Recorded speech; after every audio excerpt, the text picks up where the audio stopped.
Welcome to another episode of Grimm's Fairy Tales.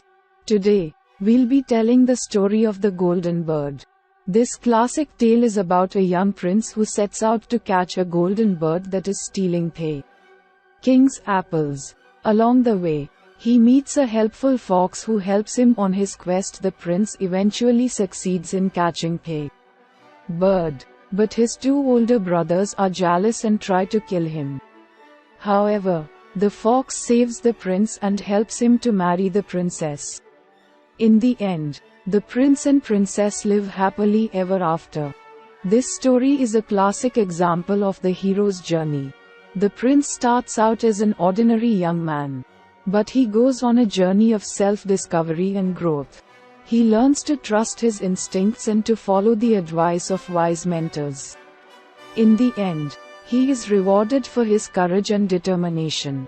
The Golden Bird is a story about the power of friendship, the importance of listening to your elders, and the rewards of following your dreams. It is a timeless tale that has been enjoyed by generations of readers.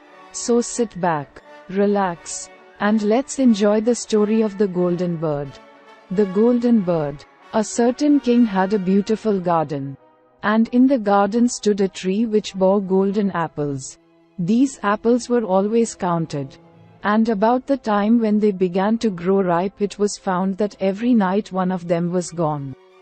The king became very angry at this, and ordered the gardener to keep watch all night under the tree. The gardener set his eldest son to watch. But about 12 o'clock he fell asleep. And in the morning another of the apples was missing. Then the second son was ordered to watch. And at midnight he too fell asleep. And in the morning another apple was gone. Then the third son offered to keep watch. But the gardener at first would not let him, for fear some harm should come to him. However, at last he consented, and the young man laid himself under the tree to watch. As the clock struck 12 he heard a rustling noise in the air. And a bird came flying that was of pure gold. And as it was snapping at one of the apples with its beak, the gardener's son jumped up and shot an arrow at it. But the arrow did the bird no harm. Only it dropped a golden feather from its tail, and then flew away. The golden feather was brought to the king in the morning, and all the council was called together. Everyone agreed that it was worth more than all the wealth of the kingdom. But the king said, "One feather is of no use to me. I must have the whole bird." Then the gardener's eldest son set out and thought to find the golden bird very easily. And when he had gone but a little way, he came to a wood. And by the side of the wood he saw a fox sitting. So he took his bow and made ready to shoot at it. Then the fox said, "Do not shoot me, for I will give you good counsel. I know what your business is, and that you want to find the golden bird. You will reach a village in the evening. And when you get there, you will see two inns opposite to each other, one of which is very pleasant and beautiful to look at. Go not in there, but rest for the night in the other, though it may appear to you to be very poor and mean." But the son thought to himself, "What can such a beast as this know about the matter?" So he shot his arrow at the fox. But he missed it, and it set up its tail above its back and ran into the wood. Then he went his way, and in the evening came to the village where the two inns were. And in one of these were people singing, and dancing, and feasting, but the other looked very dirty and poor. "I should be very silly," said he, "if I went to that shabby house and left this charming place."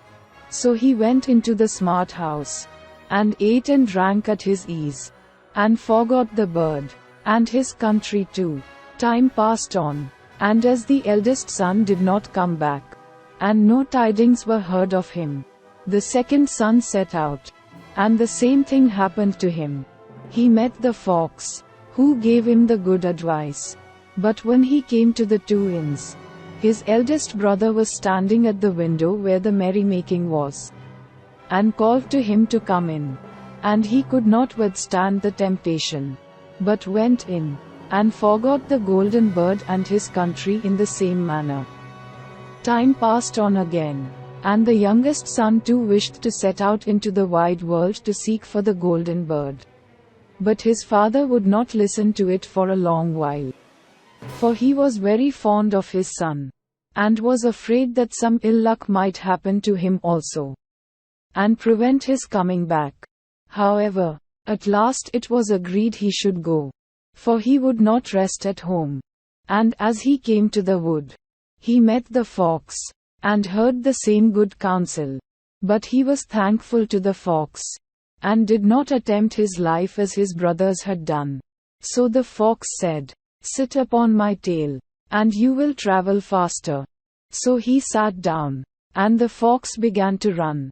And away they went over stock and stone so quick that their hair whistled in the wind. When they came to the village, the son followed the fox's counsel, and without looking about him went to the shabby inn and rested there all night at his ease. In the morning came the fox again and met him as he was beginning his journey, and said, "Go straight forward, till you come to a castle, before which lie a whole troop of soldiers fast asleep and snoring. Take no notice of them, but go into the castle and pass on and on till you come to a room, where the golden bird sits in a wooden cage. Close by it stands a beautiful golden cage. But do not try to take the bird out of the shabby cage and put it into the handsome one. Otherwise you will repent it." Then the fox stretched out his tail again, and the young man sat himself down, and away they went over stock and stone till their hair whistled in the wind. Before the castle gate all was as the fox had said. So the son went in and found the chamber where the golden bird hung in a wooden cage, and below stood the golden cage, and the 3 golden apples that had been lost were lying close by it. Then thought he to himself, "It will be a very droll thing to bring away such a fine bird in this shabby cage." So he opened the door and took hold of it and put it into the golden cage.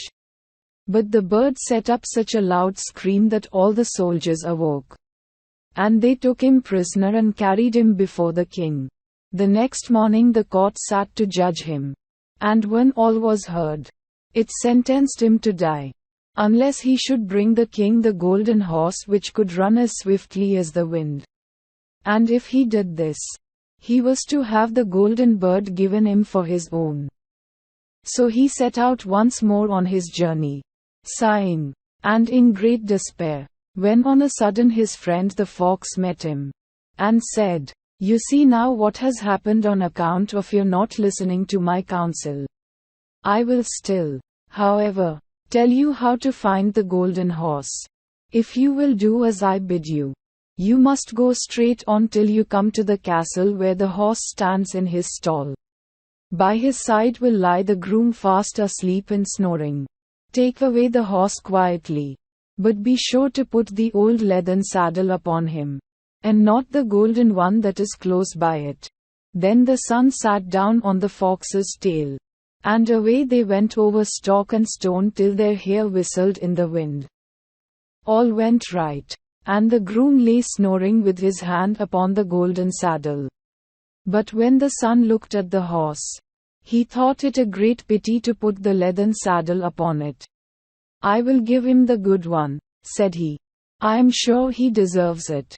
As he took up the golden saddle, the groom awoke and cried out so loud that all the guards ran in and took him prisoner. And in the morning he was again brought before the court to be judged, and was sentenced to die. But it was agreed that, if he could bring thither the beautiful princess, he should live, and have the bird and the horse given him for his own. Then he went his way very sorrowful. But the old fox came and said, "Why did not you listen to me? If you had, you would have carried away both the bird and the horse. Yet will I once more give you counsel. Go straight on, and in the evening you will arrive at a castle. At 12 o'clock at night the princess goes to the bathing house. Go up to her and give her a kiss, and she will let you lead her away. But take care you do not suffer her to go and take leave of her father and mother." Then the fox stretched out his tail, and so away they went over stock and stone till their hair whistled again. As they came to the castle, all was as the fox had said. And at 12 o'clock the young man met the princess going to the bath and gave her the kiss. And she agreed to run away with him, but begged with many tears that he would let her take leave of her father. At first he refused, but she wept still more and more, and fell at his feet, till at last he consented. But the moment she came to her father's house the guards awoke and he was taken prisoner again. Then he was brought before the king. And the king said, "You shall never have my daughter unless in 8 days you dig away the hill that stops the view from my window." Now this hill was so big that the whole world could not take it away. And when he had worked for 7 days, and had done very little, the fox came and said, "Lie down and go to sleep. I will work for you." And in the morning he awoke and the hill was gone. So he went merrily to the king, and told him that now that it was removed he must give him the princess. Then the king was obliged to keep his word. And away went the young man and the princess. And the fox came and said to him, "We will have all three: the princess, the horse, and the bird." "Ah," said the young man, "that would be a great thing. But how can you contrive it?" Single quote. "If you will only listen," said the fox, "it can be done. When you come to the king, and he asks for the beautiful princess, you must say, 'Here she is.' Then he will be very joyful. And you will mount the golden horse that they are to give you, and put out your hand to take leave of them. But shake hands with the princess last, then lift her quickly onto the horse behind you. Clap your spurs to his side, and gallop away as fast as you can." All went right. Then the fox said, "When you come to the castle where the bird is, I will stay with the princess at the door, and you will ride in and speak to the king. And when he sees that it is the right horse, he will bring out the bird. But you must sit still, and say that you want to look at it, to see whether it is the true golden bird. And when you get it into your hand, ride away." This, too, happened as the fox said. They carried off the bird. The princess mounted again, and they rode on to a great wood. Then the fox came, and said, "Pray kill me, and cut off my head and my feet." But the young man refused to do it. So the fox said, "I will at any rate give you good counsel. Beware of 2 things. Ransom no one from the gallows, and sit down by the side of no river." Then away he went. Well, thought the young man, it is no hard matter to keep that advice. He rode on with the princess, till at last he came to the village where he had left his 2 brothers. And there he heard a great noise and uproar. And when he asked what was the matter, the people said, 2 men are going to be hanged. As he came nearer, he saw that the 2 men were his brothers, who had turned robbers. So he said, "Cannot they in any way be saved?"